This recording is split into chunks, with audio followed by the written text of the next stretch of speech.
Baiklah pemirsa Metro TV Lampung, kita lanjutkan diskusi kita kali ini tentang digitalisasi media dan strategi menghadapi era new normal. Kembali lagi ke Mas Didi, ya. New normal ini sebenarnya bisa jadi momentum ya bagi teman-teman Go Digital untuk teman-teman UKM untuk Go Digital. Kira-kira mungkin bisa ceritakan benefit apa yang akan didapat oleh teman-teman UMKM itu kalau dia Go Digital, apalagi terutama di era new normal seperti saat ini. Silakan Mas Didi. Iya, benar sekali Mas Gofur. Jadi kalau ngomong Go Digital, new normal ini jadi salah satu momentum.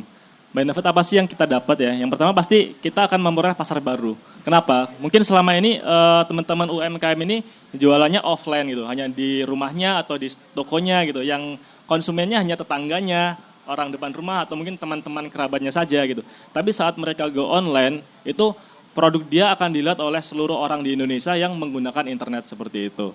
Nah, kembali lagi, makanya dari UMKM harusnya saat ini tidak ragu-ragu lagi gitu loh. Karena saat mereka sudah mempunyai akun, ya misalnya tadi di Shopee, Tokopedia dan lain-lain, itu otomatis mereka bisa menjadi penjual ataupun pembeli. Nah, secara tidak langsung sebenarnya saat ini UMKM di Lampung ya khususnya, itu hampir semuanya sudah go digital sebenarnya. Cuman mereka kurang menyadari gitu. Saat mereka posting jualannya di story WA, story Instagram, itu sebenarnya sudah go digital. Namun bagaimana caranya mereka memanage hal tersebut gitu, memanajemen hal tersebut seperti itu. Karena saat kita ngomong go digital itu enggak cuman bikin story WA, ya kan, enggak cuman bikin story Instagram atau posting di Shopee, Tokopedia, namun bagaimana kita memanajemen hal tersebut menjadi rutinitas kita dalam berbisnis. Nah, hal ini juga kembali lagi ke mindset Mas. Gimana UMKM ini saat ini yang dari sudut pandang saya itu bisnis online atau go digital itu mindsetnya adalah bisnisnya adalah online. Sebenarnya harusnya tidak seperti itu. Kalau kita ngomong soal UMKM, mereka itu disiapkan menjadi business owner kan sebenarnya dari produk yang nantinya akan mereka ciptakan. Nah, jadikanlah bisnis online atau digital ini adalah salah satu unit. Ya, kalau ngomong bisnis kan banyak unitnya ya, ada di finansialnya, marketingnya, produksinya gitu. Marketing digitalnya adalah salah satu unitnya dari keseluruhan bisnisnya tersebut gitu. Jadi saat mereka merambah ke digital marketing itu jangan terlalu fokus di situ gitu. Business owner ya cukup tahu aja lah gimana caranya. Selebihnya ahlinya didelegasikan ke situ, cari ahlinya, cari karyawan yang ahli di bidang itu gitu untuk memegang digital marketing. Karena manfaatnya banyak banget. Ya dari tadi itu ya kita bisa merekrut atau menggait pasar baru yang tadinya pasar segmennya kecil jadi segmennya lebih luas. Dan itu akan berimbas kepada pendapatan atau income yang mereka ingin targetkan. Misalnya sebulan ingin target 300 juta, ingin naik ke tadinya mikro ke kecil ya kan, ke UMKM itu akan lebih mudah lagi karena dari situ mereka bisa mengukur gitu. Karena adanya data yang bisa diakses. Karena kalau selama ini ya, kalau kita offline itu data kan kita harus survei ke pasar ya Bu ya. Iya. Harus survei ke pasar, siapa sih yang beli bawang di pasar tuh berapa persen sih dari jumlah penduduk seperti itu. Saat ini enggak, kita bisa mengakses media dan kita tahu datanya. Oh ternyata di Bandar Lampung yang membutuhkan bawang merah misalnya itu sekian keluarga gitu, sekian rumah gitu. Nah, mereka tinggal gimana caranya mengolah data tersebut menjadi hot market gitu. Artinya yang siap menampung produk mereka yang akan mereka jual seperti itu sih. Oke. Baiklah, jadi ketiga narasumber kita ini kesimpulannya sama ya. Sebenarnya mindset teman-teman UMKM itu harus dirubah benar-benar go digital ya. Manfaatnya sudah sangat baik lagi. Nah, kita sudah ada di segmen terakhir.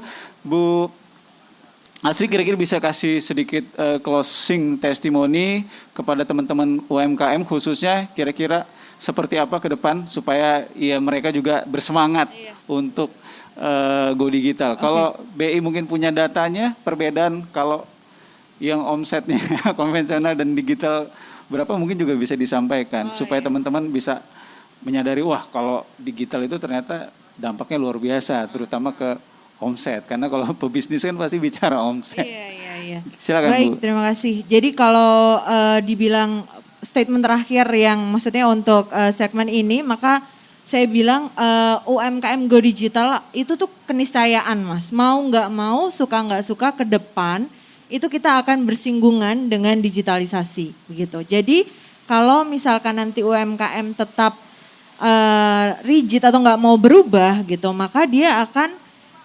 tertinggal gitu. Tentu saja pasti akan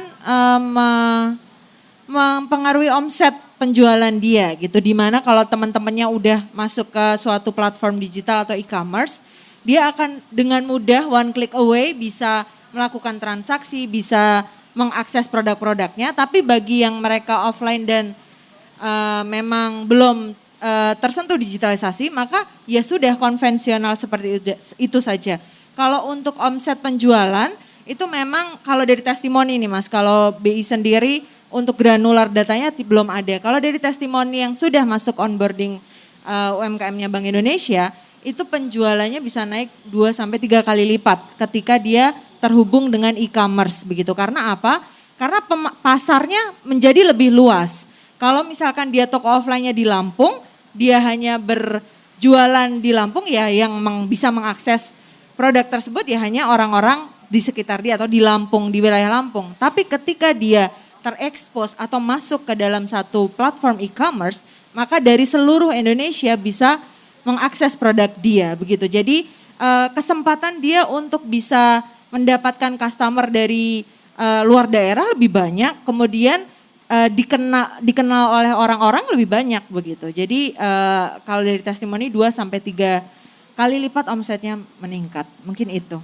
Oke, terakhir Pak Nirobi mungkin bisa kasih paparan terakhir tentang digitalisasi UMKM dan kesempatannya tadi sudah disinggung di era new normal ini. Jadi yang pertama paling penting bagi BI dan pemerintah adalah cashless. Cashless ini harus sepatnya. Ini saya pernah di Jakarta Bu, usulkan dengan waktu saya rapat di Jakarta dengan kawan-kawan BI.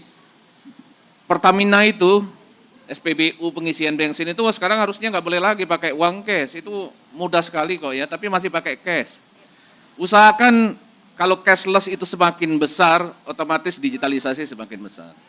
Kemudian yang kedua yang paling penting adalah platform startup ini harus diperbanyak.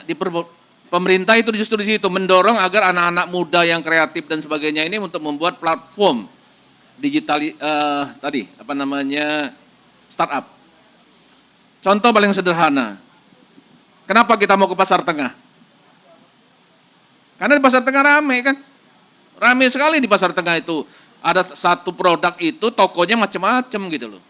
Nah, dengan demikian kalau startupnya ini ramai, orang kan akan melihat oh di sini ini, oh di sini ini, bisa membandingkan mana harga terbaik, mana pelayanan terbaik.